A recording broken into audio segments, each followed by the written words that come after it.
Time बहुत बचा हुआ है। 9 बजे आठ बजे चलेगा। 9 बजे देखा कहाँ तक जाता है। भी लगाया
मैच देखा तुमने देखा क्या बात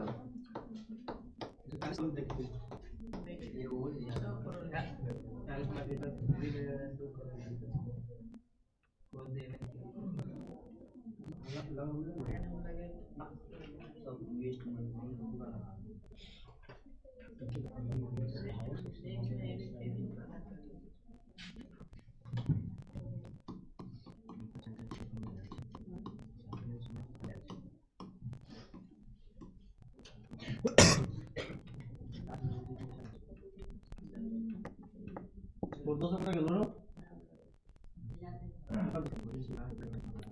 बेचारा कैसे बिजी है भाई कहाँ तो बताओ मॉर्निंग कहाँ गया कितना तक भाई काम चोरी किया ना तुम चेक ना कुछ भी डाल दिया भाई 25 समय आया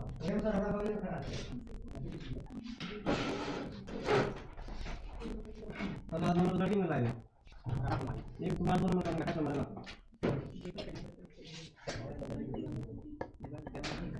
oh mahal loh किसका नंबर 28 नंबर 30 नंबर किसका नाम देखो नहीं किया कौन नाम सब क्या सब याद क्या हूँ बोला मैं देखो ग्रुप में चला गया ग्रुप में मुझे नहीं इनके क्या मिल मेडल मिलेगा तो आदमी मिलेगा कम नंबर से डंडो लगेगा अरे घुस खा के नाम 16 नंबर दे दीजिएगा, फर्स्ट नंबर दिया मेडल देंगे बड़का वाला मेडल आगे चॉकलेट लेगा टॉफी चॉकलेट खा भी सकते हैं ना मेडल तो नहीं खाएगा। और अंजलि कुमारी 30 में 29 नंबर एक नंबर क्या गलती की तू राधा कुमारी 30 में 29 तुम्हारा एक नंबर क्या गलती हो गई ऑब्जेक्टिव में गलती की तुम लोगों को पता है ऑब्जेक्टिव में गलती हुआ वैसे लगभग दोनों का देखा जाए तो लगभग सही है लेकिन थोड़ा गलती हो तुम इसमें ये है जैसे तुम नॉन नंबर की मारी थी तो 2 ऑप्शन सही था तो तुम एक सही मारे जो लास्ट में क्या होता बी एंड सी शायद 2 अलग होता तुम्हारा तुम गलती किए वहाँ पर तुम्हारा भी एक चलो का गलती तो नहीं है और टोटल सोल्यूशन का जो फॉर्मूला था प्रेशर का तो सी नंबर ऑप्शन में देगा ना 5 नंबर का इतना निकलना क्वेश्चन था लेकिन टोटल प्रेशर सोल्यूशन में जो चीज था वो क्या था तो वही दिक्कत है उसमें जीता नोट नहीं था गलत था लगा हुआ बोलता सही है चलो ठीक है टाइपिंग करने वाला मिस्टेक है वैसे सबको सी नंबर वाला ऑप्शन चाहिए इसमें गलती हो गया तुम्हारा नन ऑफ दिस कर दिया वो तो कर दिया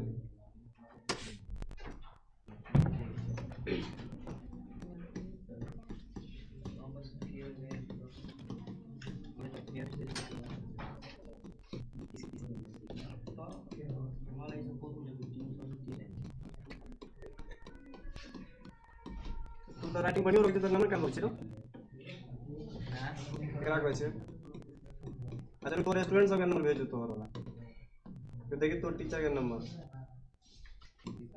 दीपक भेज दिया तो दीपक के नंबर काट ले लिया 28 इसको बोल रहा ये दीपक ये है वो बोल रहा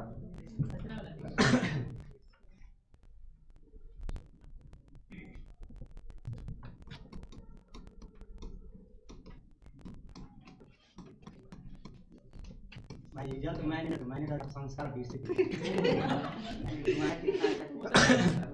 तो 0 है रिजल्ट को काल करा तो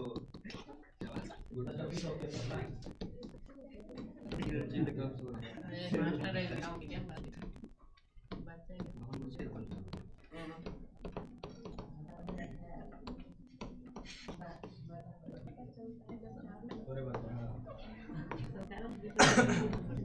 भाई जी तो गाय पड़े हमरा तो वही लाइक है कतल लिखल है ये कभी करता है हम सब बात सुन कभी कॉल करना कल रात बाजी दीपक के बाबा चौकीदार के मैंने बुझियो देखो खा लेता है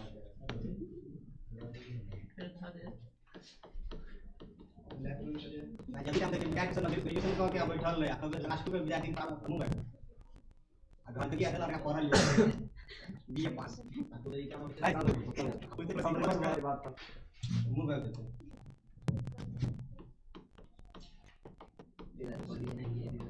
एक घर देखिए तो पहले वो पे पढ़ल थी 10वां पास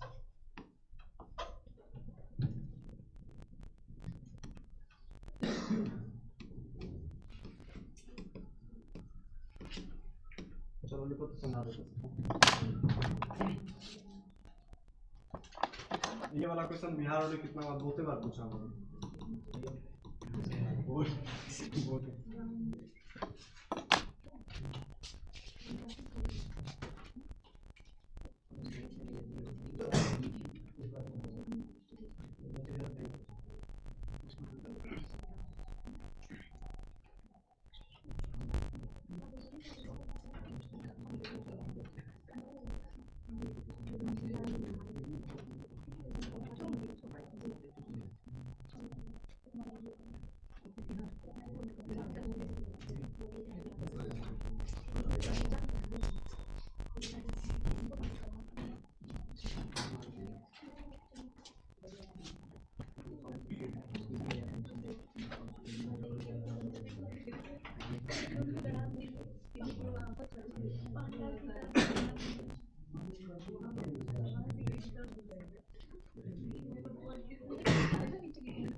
Yeah.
चलो देखो तो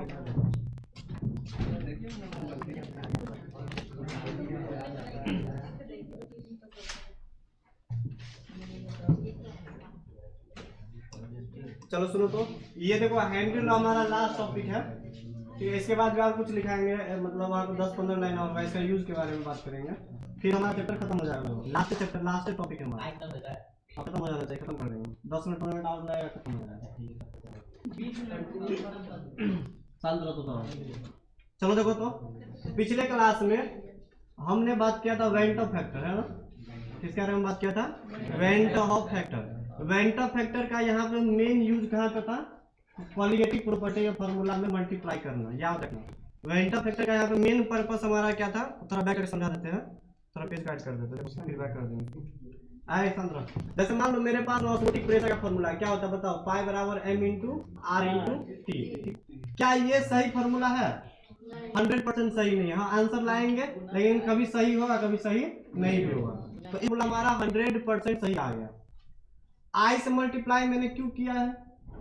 आई से मल्टीप्लाई करने का मेन पर्पस था क्योंकि हमको इससे पहले आइडिया नहीं लग रहा था कि हम जो पार्टिकल को पानी में डाल रहे हैं, ठीक है, तो पार्टिकल बढ़ भी रहा है कि घट भी रहा है, इसके बारे में आइडिया नहीं लग रहा था। और हमको पता है कॉलिगेटिव प्रॉपर्टी किस पर डिपेंड करता है? पार्टिकल की कण की संख्या पे, कितना सारा अमाउंट में मैंने पार्टिकल को डिसॉल्व करवाया है। तो इसलिए मैंने क्या किया, उसको मैंने आई से मल्टीप्लाई कर दिया इसमें, इस पूरा इक्वेशन में, ताकि हमारा जो आंसर आया वो क्या आया? हमारा करेक्ट आंसर आया। तो याद रखना जितना सारा कॉलिगेटिव प्रॉपर्टी था सब में क्या करो? आई से मल्टीप्लाई कर दो। अब बोर्ड में कैसे क्वेश्चन पूछता है हम थोड़ा देर में देख लेंगे। जैसे अभी क्वेश्चन नीचे लिखे थे उस तरीके का क्वेश्चन आता है बोर्ड में। अब ये आई निकालते कैसे हैं? आई को हम क्या बोलते हैं बताओ तो? Went of factor. ठीक, जो किसी भी सॉल्यूट के लिए फिक्स होता है तुम उसको निकाल सकते हो। जैसे कोई पूछेगा डायरेक्ट वो क्वेश्चन क्या पूछेगा कि NaCl का तुम क्या करो एक्वस मीडियम में, मतलब पानी के अंदर में, तुम इसका आई का वैल्यू बताओ। ऑप्शन तुमको दे देगा 4 ऑप्शन। अब तुम समझो क्या होगा इसका आंसर। हमको पता है NaCl को पानी में डाल देते क्या देता है? ये Na+ और क्या देता है? Cl- देता है। अगर कोई पूछेगा कि NaCl तुमने कितना डाला, हम बोलेंगे 1 मोल डाले। 1 मोल मतलब मान लो 1 पीस हमने NaCl का डाल दिया पानी में। तो बताओ शुरू में अगर 1 है तो शुरू में कितना होगा? 0 और 0, मतलब जब ऐड नहीं किए होंगे मेरे पास है, मैंने बोला 1 मोल मेरे पास है, हमने रखा 1 मोल, शुरू में कितना होगा? ये कितना होगा? ये 0 0। कुछ टाइम बाद चेक करने के लिए कितना बचेगा 0, जब पानी इसको डिसॉल्व कर देंगे तो ये तो बचेगा नहीं क्योंकि सब टूट जाता है Na प्लस और Cl माइनस में। तो 1 से कितना बनेगा 1, अभी कितना बनेगा 1। तो जब हम कभी भी क्वेश्चन पहले करने जाते थे तो बताओ उसमें हम क्या सोच के वैल्यू पुट करते थे, हम एक सोच के वैल्यू पुट करते थे और वहां पे हम कॉलिगेटिव प्रॉपर्टी निकालते थे, जो मोलरता वगैरह जो निकलता था तो हम क्या रख के पुट करते थे, एक रख के पुट करते थे, सॉल्व कर देते थे। तो क्या हुआ आंसर हमारा सही था? सही नहीं था, क्योंकि पार्टिकल यहाँ पे कितना गुना बढ़ गया 2 गुना बढ़ गया है। तो हमको क्या करना पड़ेगा, कॉलिगेटिव प्रॉपर्टी का फॉर्मूला में हमको I से मल्टीप्लाई करना पड़ेगा ताकि हमारा जो ऑस्मोटिक प्रेशर का जो आंसर है वो करेक्ट आए हमारा, ठीक है। क्योंकि कॉलिगेटिव प्रॉपर्टी जो होता है वो नंबर ऑफ पार्टिकल पर डिपेंड करता है, बताया तुझे कि पार्टिकल पर डिपेंड करता है और पार्टिकल तो बढ़ गया इसमें, इसलिए ये फॉर्मूला हमारा सही नहीं हो पाता था। तो हमने क्या करना स्टार्ट किया, I से मल्टीप्लाई करना स्टार्ट किया। बताओ इसमें I का कितने करके आ जाएगा, I का फॉर्मूला किसी को पता है, number of particle of solute after dissociation बटा number of particle of solute before dissociation या एसोसिएशन। तो बाद में कितना है 2, पहले कितना है 1, कितना हो जाएगा 2, यानी पार्टिकल कितना गुना बढ़ गया 2 गुना बढ़ गया। 2 से मल्टीप्लाई करेंगे तो हमारा आंसर होगा वो क्या होगा यहाँ पे सही होगा, ऐसे करके निकालते थे। तो बताओ I का 3 कंडीशन में बनाए थे, जब डिसोसिएशन था तो I का वैल्यू क्या था बताओ तो, लेस देन 1 की ग्रेटर देन 1, I का वैल्यू डिसोसिएशन केस में ग्रेटर देन 1। जब टूटेगा तो पार्टिकल बढ़ जाएगा तो ग्रेटर देन 1 हो जाएगा, पार्टिकल बढ़ जाएगा तो I का वैल्यू ज्यादा आएगा। जब मान लो एसोसिएशन चिपक जा रहा है लेस देन 1, I का वैल्यू क्या होगा 1 से कम। जब नहीं एसोसिएशन हो रहा है नहीं डिसोसिएशन हो रहा है तो I का वैल्यू कितना लेंगे हम 1 के बराबर लेंगे। तो ये बात याद रखना, ऑब्जेक्टिव इक्वेशन तुमको डायरेक्ट आ सकता है, ठीक है। अब ये डिसोसिएशन को दिखाता है, जितना सारा NaCl हो गया AlCl3 हो गया, जितना सारा मेटल नॉन मेटल वाला पार्ट है सब क्या करता है 1 से ज्यादा होता है, याद रखना। 1 से कम किसका होता है तो कार्बोक्सिलिक एसिड का। जब कभी भी तुमको कार्बोक्सिलिक एसिड ये वाला टर्म दिख जाए CH3COH टाइप का ऐसा करके, और इसको हम जब हम बेंजीन में डाल देते हैं तो वहां पे क्या बन जाता है डाइमर बना देता है। डालेंगे उसमें 2 पीस सब चिपक के कितना हो जाएगा 1 हो जाएगा। तो ये डाइमर बनाता है, इसका वैल्यू कितना होता है 1 से कम, यानी कितना होता है हमारे 1/2। तुम डायरेक्ट याद रख सकते हो, इसका 1 से ज्यादा तो तुम फाइंड आउट कर सकते हो, अलग अलग के लिए अलग अलग होगा, ठीक है। इसका वैल्यू क्या होगा 1/2 याद रख सकते, कम चल जाएगा। I का वैल्यू 1 किसके बदले होता है बताओ तो, चीनी के लिए। जब शुगर को डालते हैं या ग्लूकोज को डालते हैं या यूरिया को डालते हैं तो ये सब टूटता नहीं है, सोल्यूशन नहीं टूटता नहीं जुड़ता है, इस सब के लिए I का वैल्यू कितना हो जाएगा 1 के बराबर। 1 मतलब नहीं जुड़ रहा नहीं बढ़ रहा, मतलब 1 गुना बढ़ गया, 1 गुना बढ़ने का क्या मतलब इतना उतना ही है। I का वैल्यू कितना हो जाएगा 1 के बराबर, ऐसे करके समझ सकते हैं। चलो बैक करके आते हैं, ऑब्जेक्टिव में तुमको आ जाएगा। अब देखो तो ये I निकालने का ना 2 फॉर्मूला और है। I निकालने का एक फॉर्मूला पढ़ा सकते क्लास में, number of particle of solute after dissociation या एसोसिएशन बटा number of particle of solute before association या डिसोसिएशन। इसके अलावा 2 फॉर्मूला और है। अब तुम बोलेगा ये 2 फॉर्मूला क्यों पढ़ रहे, क्योंकि एक से आंसर आ रहा है हमको, तो 2 फॉर्मूला हम क्यों और पढ़ेंगे। तो ऐसा इसलिए समझाते हैं। आज से वालों 6-7 साल पहले एक क्वेश्चन बोर्ड में आ चुका है इससे रिलेटेड। कैसा क्वेश्चन था, आए समझो, I का 3 फॉर्मूला दे दिया था और लास्ट में दिया था ऑल ऑफ दिस। तो एक फॉर्मूला तो जस्ट पढ़ के आए उधर से, ठीक। दूसरा एक तरीका और है I निकालने का, ये फॉर्मूला ये भी करेक्ट है, समझा दें कैसे करेक्ट है, समझ जाओ। एक फॉर्मूला ये है और एक फॉर्मूला ये है।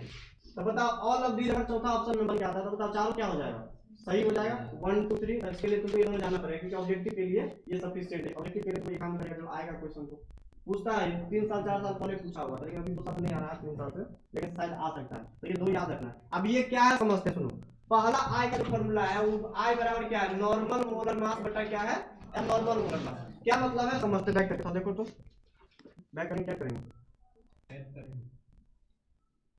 चलो I का दूसरा फॉर्मूला क्या था, हम उसको प्रूव भी करते हैं। समझ जाओ I बराबर क्या था बताओ, ऊपर में क्या रखते थे नॉर्मल मोलर मास, ये सब टर्म क्या है अभी से बनाया है नॉर्मल मोलर मास, और नीचे में क्या रखेंगे एब्नॉर्मल मोलर मास। इसको बस ऑब्जेक्टिव के लिए रखना, ऑब्जेक्टिव ये आएगा तो ऑब्जेक्टिव नहीं आएगा, इधर उधर कभी नहीं मिलेगा। एब्नॉर्मल मोलर मास ऊपर में नॉर्मल है, नीचे में क्या है एब्नॉर्मल, नॉर्मल बटा एब्नॉर्मल, ऐसे याद रखो। क्या होता है समझ लेते हैं। मान लो पिछले क्लास में हमने बात किया था इथेनोइक एसिड, ऐसे क्या करना CH3COH क्या करते हैं लोग, जब हम बेंजीन में डालते हैं तो ये क्या बना देता है डाइमर, चिपक जाता है 2 मॉलिक्यूल आपस में। कैसा बनता है बताओ तो CH3COOH, जो कम नहीं आया होगा उसको दिक्कत हो रहा होगा क्योंकि इंडिकेटर क्लास था वहां CH3 ऐसे चिपका था, पिछले क्लास बताया था ऐसे चिपकता था। अगर मैंने बोला कि 2 पीस लिया मैंने इथेनोइक एसिड का, चिपक के कितना बन जाएगा 1 बन जाएगा। पार्टिकल लिया था 2, चिपक के कितना बन गया 1 बन गया, ठीक है। तुम बताओ इसका मास कितना है, इसको तुम इसका जो इसका मास ऐड करो कितना है, सबका मॉलिक्यूलर मास निकाल दे, सबका चेक कर दो, लिखना नहीं देखो इधर। कार्बन में कितना होता है बताओ तो 12, एटॉमिक मास नंबर होता है 6 समझो ना 12, ठीक। हाइड्रोजन का 1, 1 गुना 3 कितना हो जाएगा 3 के बराबर प्लस कार्बन में कितना होता है? कार्बन के 12, 12 और ऑक्सीजन का 16 और गुना 16 32 और प्लस हाइड्रोजन का 1 बताओ जोर से कितना आ रहा है? 17 10 28 29 30 60 कितना आ गया? 60 के बराबर। बताओ एक पार्टिकल का मास कितना आया? 60 के बराबर। जब हमने अब इसको मैंने पानी में डाल दिया, बताओ एक पार्टिकल का मास अब कितना रहा? कितना हो गया? चिपक गया दोनों। एक पार्टिकल का मास था पहले 60, अब चिपक का कितना हो गया? 60 और 60 120। अब इसका मास कितना हो गया? 120। तो ऐसे मास को हम बोलते हैं नॉर्मल मास। नॉर्मल जितना लिए थे उतना हमने सोचा था। ये पहले हमें पानी में डालने से पहले क्या सोचा था? इथेनॉल गैस मेरे पास है तो क्या बोलेंगे इसको? Normal molar mass. ठीक, अब इसको क्या बोलते हैं यहाँ पे हम? Abnormal molar mass. क्या बोलते हैं इसको हम? Abnormal molar mass. हमको तो पता है इसका आई वैल्यू कितना था, पिछले क्लास में निकाल के लाए थे 1/2 जो कि हमेशा आता है। ठीक, बताओ आई का एक और फॉर्मूला भी जस्ट क्या लिखा था? बताओ आई बराबर नॉर्मल मोलर मास बटा एबनॉर्मल मोलर मास। नॉर्मल बटा एबनॉर्मल। बताओ नॉर्मल मोलर मास कितना आया है? 60। नॉर्मल कितना है? 60। तो 60 को ऊपर में एबनॉर्मल कितना है? 120। तो बताओ आंसर कितना आया? ये बता दो। तो क्या ये फॉर्मूला सही है गलत? सही है। मतलब फॉर्मूला भी याद करना पड़ेगा तुमको। तो आई का वैल्यू ये भी निकाल सकते। बोर्ड में ऐसा क्वेश्चन तो आता नहीं है, लेकिन ऑब्जेक्टिव जब आएगा तो तुमको ऐसे मिल सकता है। आई बराबर नॉर्मल बटा क्या हो जाएगा? Abnormal molar mass. बताओ बताइए समझ में आई वाला? लिखना नहीं सबको, लिखेगा तुम लोग समझा दिए। ठीक है पीछे लिखिए। हाँ ठीक है, चलो ठीक है। एक और फॉर्मूला आएगा कोई समझ लो। आई का एक और फॉर्मूला क्या? सुनो, आई बराबर बताओ क्या था? सबसे पहले रखेंगे ऑब्जर्व कॉलिगेटिव प्रॉपर्टी। अब दूसरा बट्टा में क्या रखा था? कैलकुलेटेड। समझते हैं क्या हो कैसा है? ये कॉलिगेटिव प्रॉपर्टी सीपी, ये भी है सीपी।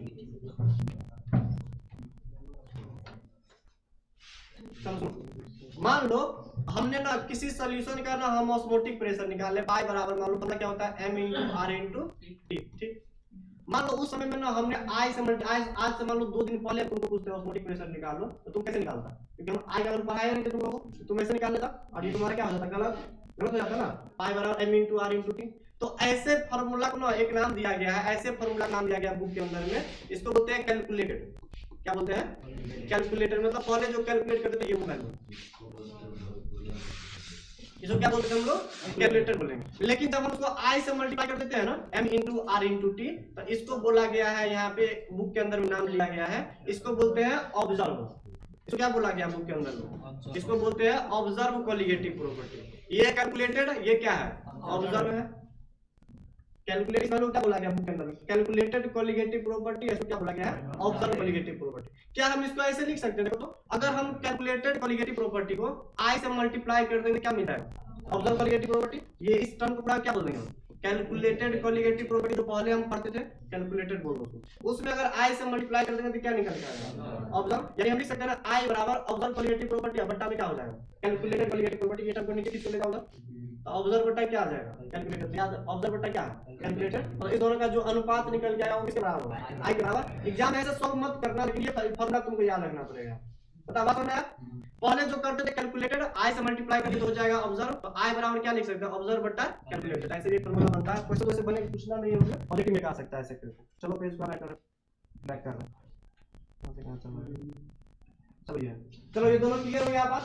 मैंने यही लिखा है other formula of vector vector. दूसरा फार्मूला भी दो, इसको भी याद रखना है। ठीक है, रिमेंबर साथ दिमाग में इसको रख लेना है। चलो आगे पढ़ते हैं। एक क्वेश्चन ना बोर्ड में ये वाला क्वेश्चन बहुत आता है, समझते क्या? सुनो, पूछा क्या हुआ? Which of the following will show highest osmotic pressure? सबसे ज्यादा ऑस्मोटिक प्रेशर कौन दिखाएगा? 4 ऑप्शन कौन दिखाएगा? चलो पढ़ते हैं। मान लो मैंने ना AlCl3 को मान लो उसके सॉल्वेंट में डाल दिया। ये सब हमारा सॉल्यूट है। AlCl3 ये सब क्या बनता है? BCl2 या शुगर, ये सब क्या है? सॉल्यूट है। इस सब पानी में डालेंगे या कहीं डिसॉल्व कराएंगे सॉल्वेंट है। बताओ सब ये M1 ATM कर दिया है। ये ATM है, ये 1 M मोलैरिटी दिया हुआ है 1 के बराबर। अगर मान लो सुनो सबका ऑस्मोटिक प्रेशर निकालने के बता कौन सा फॉर्मूला लगाएंगे? m × r × t। गुना क्या कर देंगे? आई लगाना ही लगाना है। दिमाग में ये सही है फॉर्मूला। ध्यान आया क्वेश्चन ऐसे ही करना है। आई लगाना ही लगाना होगा। ठीक, बताओ तो सब के लिए m कॉमन है ना? m का वैल्यू कितना दिया हुआ? 1। अगर सॉल्व करेंगे तो m का वैल्यू 1 सब के लिए। ठीक, क्या आगे r का वैल्यू सबके लिए अलग अलग होगा कि सेम होगा? सेम होगा 0.0821। ठीक है, बताओ अगर t का बात करेंगे टेंपरेचर कितना है? 340 सब के लिए क्या होगा? सेम होगा। ठीक, तो बताओ कुल मिला के ये ऑस्मोटिक प्रेशर किस पे डिपेंड कर रहा है? आई पर। जिसका आई का वैल्यू ज्यादा होगा उसका आंसर क्या हो जाएगा? ज्यादा। जिसका आई का वैल्यू ज्यादा होगा उसका ऑस्मोटिक प्रेशर क्या हो जाएगा? ज्यादा, क्योंकि पार्टिकल कितना गुना बढ़ा दिया वो उस पर डिपेंड करता है ऑस्मोटिक प्रेशर, है ना? ठीक है, अब तुम चेक करो आई का वैल्यू इसका ज्यादा है, किसका ज्यादा है, किसका ज्यादा है, किसका ज्यादा है, सोचो था तुम बताएगा आंसर ए बी सी या डी। पहली बात देखो CH3CO बताओ पानी डालने पर डायमंड बना था, पार्टिकल कम कर देता है, ये 1/2 आता है इसका आंसर, तो ये तो होगा नहीं। ये पानी में नहीं टूटा, नहीं टूटा, आयरन कितना होता है इसके लिए? बताइए, शुगर के लिए, यूरिया के लिए, ग्लूकोज के लिए आयरन कितना होता है? 1 के बराबर। और ये दोनों सॉल्ट है, पानी में जाके टाइम और एनाइन है ना, तो बताओ ये कितना पार्टिकल टूटता है? तो बता दो Mg1 और 2Cl माइनस, तो 2 और 1 3, कितना हो गया ये? 2 क्लोरीन और 1 Mg, तो 2 और 1 3 पार्टिकल हो गया ना, तो 3 बटा 1 आयरन कितना आ गया इसमें? 3 गुना बढ़ा दिया, अगर 1 लेंगे तो 3 हो जाएगा। ये चेक करो 3 क्लोरीन में टूटा होगा और 1 एल्युमिनियम में टूटा होगा, 3 और 1 4, कितना आइटम है? 7 बड़ा तो 7 हो जाएगा। ऐसे का क्वेश्चन तो आ सकता है। अब वो उससे क्वेश्चन नहीं आएगा तो ऑप्शन चेंज कर देगा एग्जाम में, समझ ना? चलो ये रेंटल फैक्टर हमारा क्वालिटी प्रॉपर्टी खत्म हो गया, ठीक है। अब इसके बाद एक लास्ट टॉपिक बचा हुआ है जिसका नाम क्या है? Henry law. क्या होता है कुछ समझो? हाँ, न्यूजीलैंड का हेनरी बोला ना, वैसे कर लो है ये सब अच्छा रहा है, तो ये 2019 में ये हराया था ना, सेमीफाइनल, ये वही हेनरी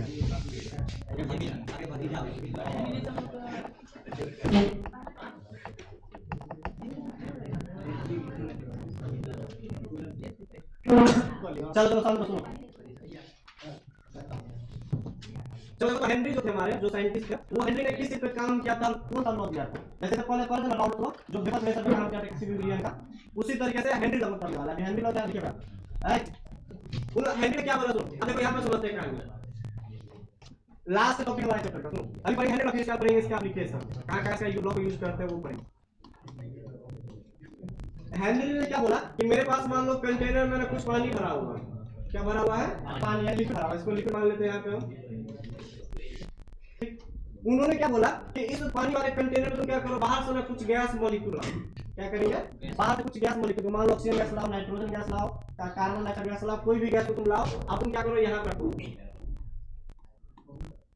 मेरे पास एक लिक्विड था, लिक्विड के ऊपर मैंने क्या किया, बाहर से कोई पर्टिकुलर गैस को लाया, कंटेनर में क्या किया मैंने छोड़ दिया, ठीक। अब हमने क्या किया, इस कंटेनर को बंद कर दिया और ऊपर से मैंने क्या किया, इसके ऊपर मैंने पिस्टन से प्रेस करना स्टार्ट किया। मैंने गैस के ऊपर जो गैस उसको बीच में मैंने छोड़ दिया है, और ये जो अंदर में जो लिक्विड भरा हुआ है ऊपर से क्या किया मैंने, पिस्टन क्या किया मैंने, एक लगा दिए गए। आई चलिए बैठो। चलो सुनो, जैसे इस पिस्टन को प्रेस करेंगे यहाँ पे, तो बताओ क्या काम देखने को मिलेगा?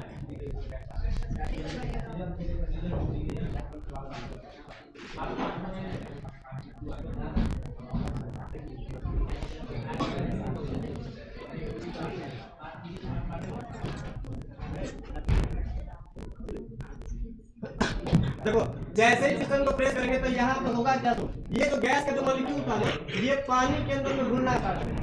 ऊपर से पिस्टन को प्रेस करेंगे तो ये गैस का मॉलिक्यूल कहाँ घुसना स्टार्ट करेगा? पानी के अंदर में। तो हम बोल सकते हैं ना कि ये गैस पानी में घुलना स्टार्ट कर देगा। जितना ज्यादा प्रेशर लगाएंगे ये गैस का मॉलिक्यूल पानी में उतना ज्यादा क्या करेगा, घुल जाएगा अंदर में। तो बस यही हमारा हेनरी का लॉ। इन्होंने काम किस पे किया था, इन्होंने क्या बोला था कि बाहर से कोई गैस लाओ, लिक्विड के अंदर में उसको डाल दो, जितना ज्यादा प्रेशर गैस के सरफेस पे लगाएंगे वो गैस का मॉलिक्यूल उतना ज्यादा कहां चला जाएगा, लिक्विड के अंदर में। यानी कुल मिला के सॉल्युबिलिटी ऑफ गैस पे काम किया कि कोई भी गैस को ना कैसे लिक्विड में हम बुलाते हैं, ठीक है। तो मैंने लिखा देखो सॉल्युबिलिटी ऑफ गैस, किसको बुलाने का बात कर रहा है, गैस को सॉल्युबल कराने का बात कर रहा है, कहां पे, लिक्विड में। मैंने वही लिखा है solubility of gas in liquid, ठीक है, solubility of gas in liquid. ये जो होता है ना वो डायरेक्टली प्रोपोर्शनल होता है किसका, तो कितना ज्यादा प्रेशर लगाया है उसके ऊपर में, जितना ज्यादा प्रेशर लगाएंगे उतना ज्यादा गैस मॉलिक्यूल कहां बचेगा, लिक्विड के अंदर में। यानी solubility of gas in liquid is directly proportional, वो सीधा समानुपाती होता है किसका, to the partial pressure exerted by gas on the surface of gas. Gas के सरफेस पे कितना ज्यादा मैंने प्रेशर एक्सर्ट किया है कि गैस उसके अंदर क्या हो जाएगा, सॉल्युबल हो जाएगा। इसी लॉ को बोलते हैं हम लोग हेनरी लॉ के नाम से जानते हैं। बात समझ में आ गया होगा तो और पढ़ते हैं। Solubility of gas in liquid is directly proportional to the partial pressure exerted by gas on the surface of, या फिर लिक्विड कर दो, लिक्विड ठीक रहता है वैसे गैस में सही है, on the surface of liquid। कहने का मतलब ये है जितना ज्यादा प्रेशर हम गैस के सरफेस लगाएंगे गैस उतना ज्यादा प्रेशर क्या लगाएगा, लिक्विड के सरफेस पे, और उतना गैस मॉलिक्यूल क्या लगेगा, वो डिसॉल्व हो जाएगा। यहाँ पर लिक्विड कर लो तो वैसे गैस भी सही था, लिक्विड भी सही है, लिक्विड कर लो, लिक्विड अच्छा लगता है देखने में। करो जल्दी।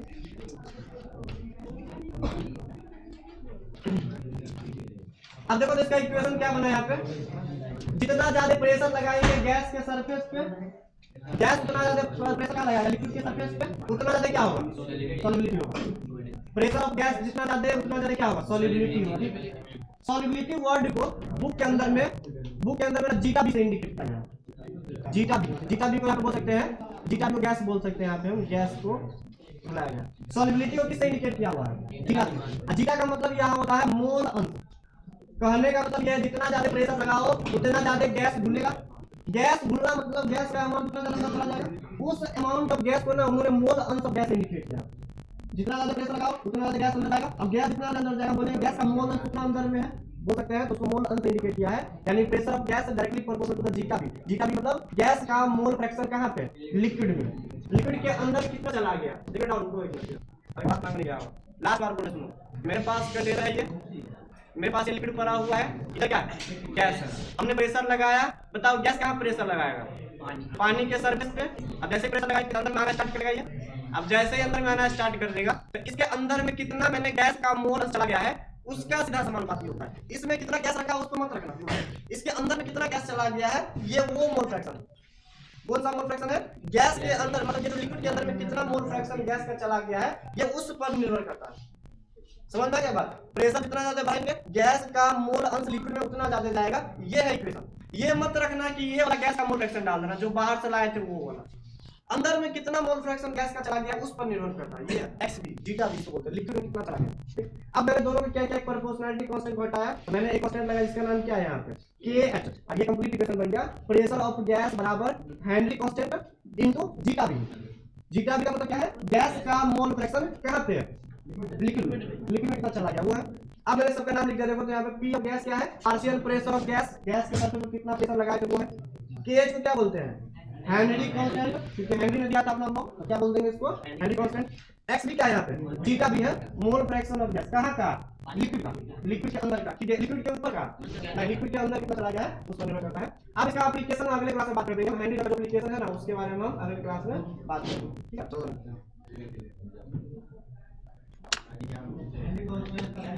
वो तो दिया रहेगा अलग लिक्विड के अंदर ये सब तो क्वेश्चन में रहेगा तो